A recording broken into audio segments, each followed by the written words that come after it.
এই যে আমরা ইউথদেরকে নিয়ে যে কথা বলছি, হ্যাঁ, এই যে আমরা এত কিছু করি, এত বক্তৃতা দিই, ডায়লগ করি, এটা করি সেটা করি, ইউথরা আসলে শুনতে চায় না, তারাও বলতে চায়, তারা ইনভলভ হইতে চায়। এন্ড এই প্ল্যাটফর্মটাই আমরা দিতে চাই। আমরা চাই যে ইউথরা ইনভলভ হোক, শুধু ইউথ না, সবাই ইনভলভ হোক। ইনভলভ হয়ে আমরা একটা যাতে সৌহার্দ্যপূর্ণ পরিবেশ গড়ে তুলতে পারি। যেহেতু বিজনেসম্যান হিসেবে পরিচয় করিয়েছে, সো আমি বিজনেসম্যান হিসেবে, মানে ক্ষুদ্র বিজনেসম্যান হিসেবে 3-4টা কথা বলবো। সেটা হলো আমাদের জেনারেশনাল গার্মেন্ট ব্যবসা। বাট ইসরাফিল ভাই যেটা বললেন যে আমাদের আসলে দেশের জন্য গার্মেন্টসের বাইরে সেক্টর খুঁজতে হবে। গার্মেন্টসের যে পরিমাণ ফ্যাসিলিটিস গভর্নমেন্ট থেকে দেওয়া হয়েছে, যেটা আমি আমার বাবা থেকে শুনি বা আমাদের আঙ্কেলদের থেকে শুনি, সো ওটার যদি আমি বিশেষ করি 30% to 40% ফ্যাসিলিটিস যদি অন্য সেক্টরে দেওয়া হয়, at least 6 to 7 sectors will grow, definitely will grow. But হ্যাঁ, কিছু আছে, মানে আমাদের ব্যবসায়ীদেরও আসলে কিছু মেন্টালিটির প্রবলেম আছে। আমরা যখনই কোনো সুযোগ পেতে চাই ওটা অতিরিক্ত অ্যাডভান্টেজ নিতে চাই, এটা আছেই। আর আরেকটা জিনিসও আছে, সেটা হলো যে ইদানিং সোসাইটিতে একটা ধারণা, মিডিয়াতে সব জায়গায় বলা হয় যে ব্যবসায়ী মানেই লুটেরা, ব্যবসায়ী মানেই সিন্ডিকেটের মেম্বার, এই কারণে চলো আমরা বিদেশি কোম্পানিকে নিয়ে আসি। আমি একটা কথা ক্লিয়ারলি বলতে চাই, বাংলাদেশের যে পরিমাণ ইকোনমি যা দাঁড়াচ্ছে, এটা প্রাইভেট সেক্টরের, এটা ইসরাফিল ভাই আমার চেয়ে আল্লাহর রহমতে অনেক বড় ব্যবসায়ী, এবং এই ইসরাফিল ভাইও স্বীকার করবেন, এখানে হাবিব আপাও আছেন যারা ব্যবসায়ী, তাদেরকে মেনশন করলাম। 95 থেকে 97% কন্ট্রিবিউশন হলো প্রাইভেট সেক্টরে। সো এখানে কোনোভাবে এটাকে অস্বীকার করা যাবে না। এবং সবসময় আমরা যখনই আমরা কখনো গভর্নমেন্টের কাছে চাই যে কেন বিদেশি কোম্পানি, এমনভাবে গভর্নমেন্টের দায়িত্বশীল ব্যক্তিরা এমনভাবে এটা উপস্থাপন করে যে দেশি সব কোম্পানি খারাপ, দেশি কোনো কোম্পানি ভালো না, আমরা এই জন্য বিদেশি কোম্পানিকে দিলাম।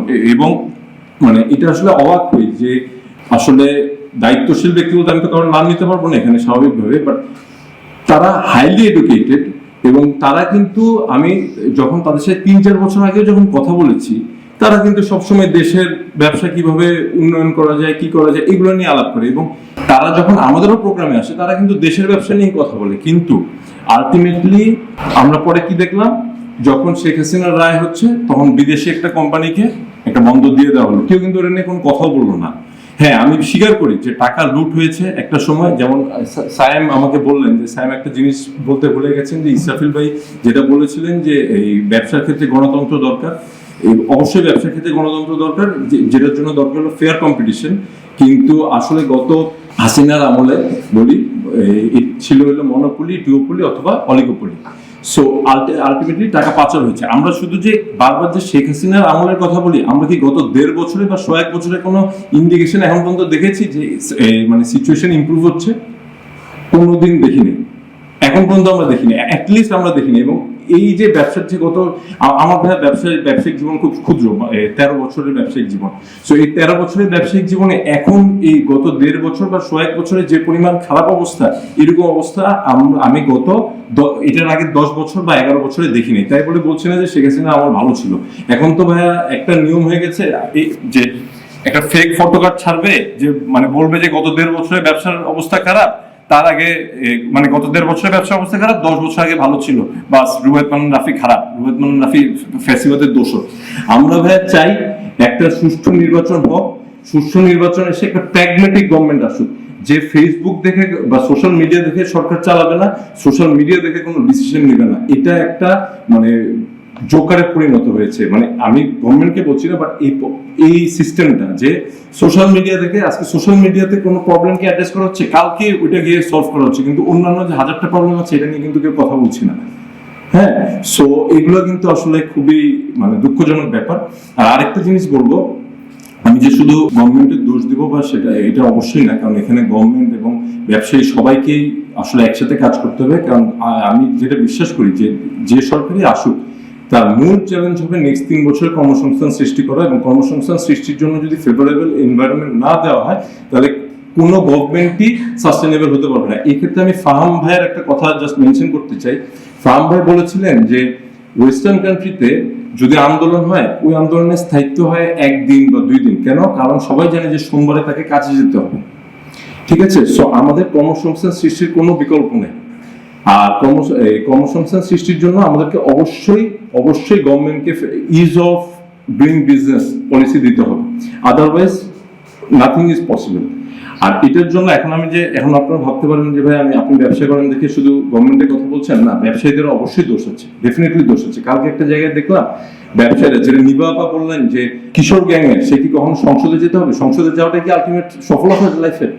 সেটা তো হতে পারে না। আমি যেটা বলতে যাচ্ছিলাম যে কালকে দেখলাম একটা ব্যবসায়ী রাউন্ড টেবিল বা কোনো একটা হয়েছে, কনফারেন্স হয়েছে, ওইখানে বলা হয়েছে যে আপার হাউসে 10% ব্যবসায়ীকে জায়গা দিতে হবে এবং বিজিএম এর যে প্রেসিডেন্ট তাকে মন্ত্রী বা কোনো একটা পদমর্যাদা দিতে হবে।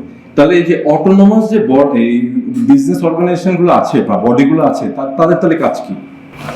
আমরা তো জানি যে প্রত্যেকটা দলেই থেকে ডেফিনেটলি ইলেকট্রাল যে ইলেকশন যে হবে ওইখানে কয়েকজন ব্যবসায়ী নমিনেশন পাবে। সো আমি ব্যবসায়ী দেখে আমাকে আপার হাউসে 10% জায়গা দিতে হবে বা 10% একটা অ্যালোকেট করতে হবে, এটা এটা তো একটা, আমি কি বলবো যে এটা ফাজলামি ছাড়া আসলে কিছু নেই, এটা unreal to be honest. So আমি আসলে আর আমার বক্তব্য দীর্ঘ করবো না। আমি চাই যে আপনারা সবাই বাংলাদেশ ডায়ালগের সাথে থাকেন এবং আমাদের যে সামনের যে কম্পিটিশনটা হবে এটার জন্য আপনারা দোয়া করেন। আর অবশ্যই আমরা সামনে ইনশাল্লাহ আরো অর্গানাইজ করবো। আরেকটা জিনিস যেটা বলতে চাই, সবাই আমরা বলি আমাদের ডায়ালগ দরকার, এটা দরকার, সেটা দরকার, কিন্তু সরকারে গেলে আমরা সবাই এই জিনিসটা ভুলে যাই। আজকে সকাল থেকে দেখছি যে ফেসবুকে একটা জিনিস নিয়ে খুব কথা হচ্ছে, সেটা হলো একজন সাংবাদিককে মনে হয় কালকে ডিবি ধরে নিয়ে গেছে, একজন সাংবাদিক এবং একজন ব্যবসায়ীকে। কেন? কারণ হলো যে ওই ন্যাশনাল ইকুইপমেন্ট আইডেন্টিফিকেশন রেজিস্টার বা কিছু একটা নিয়ে আজকে একটা প্রেস কনফারেন্স হওয়ার কথা, কোনো একজন উপদেষ্টা সেটা চান না দেখে সাংবাদিক, যিনি মূল উদ্যোক্তা ওই প্রেস কনফারেন্সে, সেই সাংবাদিক এবং একজন ব্যবসায়ীকে আজকে ডিবি ধরে নিয়ে গেছে।